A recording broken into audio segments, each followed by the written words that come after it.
दोस्तों सीधा 2023 का विज्ञान का मॉडल पेपर आपके सामने आया है, जिससे हम आपको बहुत सारे प्रश्न कराने वाले हैं।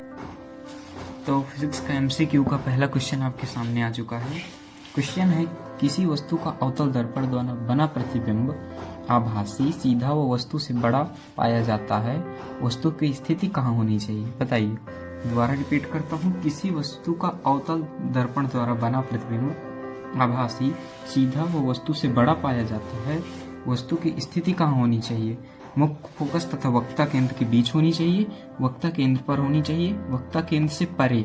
वक्ता केंद्र से परे का मीन्स पीछे, दर्पण के ध्रुव तथा मुख्य फोकस के बीच होनी चाहिए। चारों में से करेक्ट ऑप्शन नंबर डी है, दर्पण के ध्रुव तथा मुख्य फोकस के बीच होना चाहिए। ठीक है, उसके बाद अगले प्रश्न की तरफ चलते हैं। दूसरा प्रश्न है, किसी शब्दकोश में पाए छोटे अक्षरों को पढ़ते समय आप निम्न में से कौन से लेंस का पसंद करेंगे? दूसरा प्रश्न है, किसी शब्दकोश में पाए छोटे अक्षरों को पढ़ते समय आप निम्न में से कौन से लेंस का प्रयोग करना पसंद करेंगे? 50 सेंटीमीटर फोकस दूरी वाले एक अवतल लेंस, 50 सेंटीमीटर फोकस दूरी वाले उत्तल लेंस, 5 सेंटीमीटर फोकस दूरी वाले उत्तल लेंस, 5 सेंटीमीटर फोकस दूरी वाले उत्तल लेंस। तो 5 सेंटीमीटर फोकस दूरी वाले उत्तल लेंस का प्रयोग करना हम पसंद करेंगे। इसका राइट आंसर नंबर सी हो जाएगा। इसके बाद तीसरे प्रश्न की तरफ बढ़ते हैं। तो आपके सामने तीसरा प्रश्न है, किसी गोलीय दर्पण तथा किसी पतले गोलीय लेंस दोनों की फोकस दूरी प्रत्येक -, सेंटीमीटर है। दर्पण तथा लेंस संभवतः हैं। क्या है? दोनों अवतल हैं, दोनों उत्तल हैं। दर्पण अवतल तथा लेंस उत्तल है, दर्पण उत्तल तथा लेंस अवतल है। इसका करेक्ट आंसर हो जाएगा दोनों अवतल हैं, क्योंकि इसमें माइनस साइन बता रहा है कि अवतल की तरफ है। ठीक है, इसके बाद हम अगला क्वेश्चन करते हैं। क्वेश्चन नंबर 4 है, मानव नेत्र के जिस भाग पर किसी वस्तु का प्रतिबिंब बनता है वह होती है? कार्निया पर बनता है, परितारिका पर बनता है, पुतली पर बनता है, दृष्टिपटल पर बनता है। तो इसका राइट आंसर नंबर डी हो जाएगा, दृष्टिपटल पर बनता है। ठीक है, पांचवे की तरफ बढ़ते हैं। तो चालक तार जिनका पदार्थ लंबाई तथा व्यास समान है, किसी विद्युत परिपथ में पहले श्रेणी क्रम और फिर पार्श्व क्रम में संयोजित किए गए हैं। श्रेणी क्रम और पार्श्व क्रम संयोजन में उत्पन्न ऊष्माओं का अनुपात होगा 1:2, 2:1, 1:4, 4:1। इसका राइट आंसर हो जाएगा नंबर सी, 1:4। तो छठवें क्वेश्चन की तरफ चलते। छठवां क्वेश्चन कहता है, लघु परिपथ के समय परिपथ की विद्युत धारा का मान। जब लघु परिपथ के समय परिपथ में विद्युत धारा का मान बहुत कम हो जाता है, परिवर्तित हो जाता है, बहुत अधिक बढ़ जाता है, निरंतर परिवर्तित होते रहता है। तो बहुत अधिक बढ़ जाता है, सी नंबर आपका बिल्कुल करेक्ट आंसर है। इसके बाद सातवें की तरफ बढ़ेंगे। तो सातवां कहता है, विद्युत धारा उत्पन्न करने की युक्ति है जनित्र, एमीटर, गैलियोमीटर या मोटर। तो जनित्र इसका राइट आंसर होगा।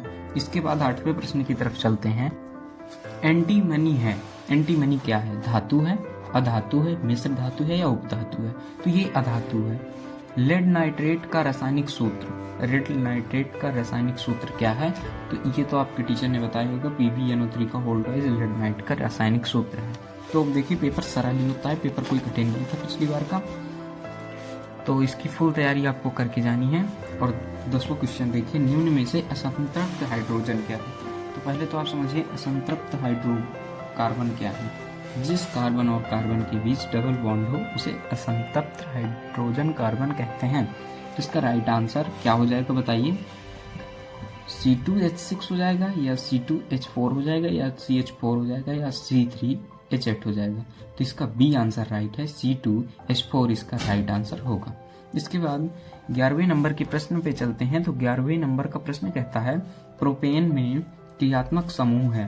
प्रोपेन में क्रियात्मक समूह है, तो इसका राइट आंसर हो जाएगा CHO। प्रोपेन का क्रियात्मक समूह है, इसको ध्यान रखिएगा। इस बार शायद ये क्वेश्चन रिवाइज होगा। 12वें नंबर का प्रश्न कहता है, एसिटिक अम्ल का IUPAC नेम बताइए। एसिटिक अम्ल का IUPAC नेम क्या होगा? एसिटिक अम्ल, एथेनोइक अम्ल, प्रोपेनोइक अम्ल, मेथेनोइक अम्ल। तो इसका राइट आंसर हो जाएगा एथेनोइक अम्ल। 13वां प्रश्न कहता है एक तत्व के क्लोराइड का सूत्र MCl2 है, उसके ऑक्साइड का सूत्र बताइए। MO2, MO, M2O3, M2O। तो इसका राइट आंसर हो जाएगा MO।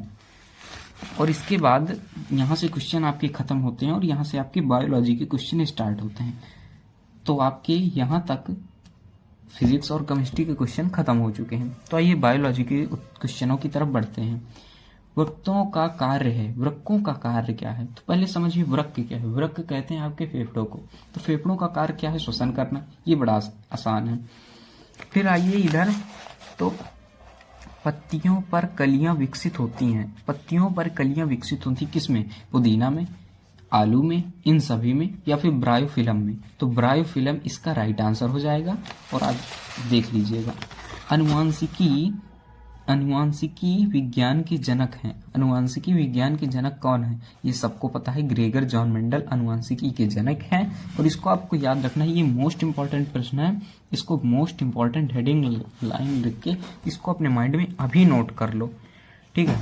इसके बाद 17वां प्रश्न है, 2 DNA तंतु आपस में जुड़े होते हैं। अच्छा, कौन से बॉन्ड के द्वारा 2 DNA आपस में जुड़े होते हैं? इसका राइट आंसर हो जाएगा हाइड्रोजन बंध के द्वारा। इसका राइट आंसर हो जाएगा हाइड्रोजन बंध के द्वारा आपके DNA तंतु आपस में जुड़े होते हैं।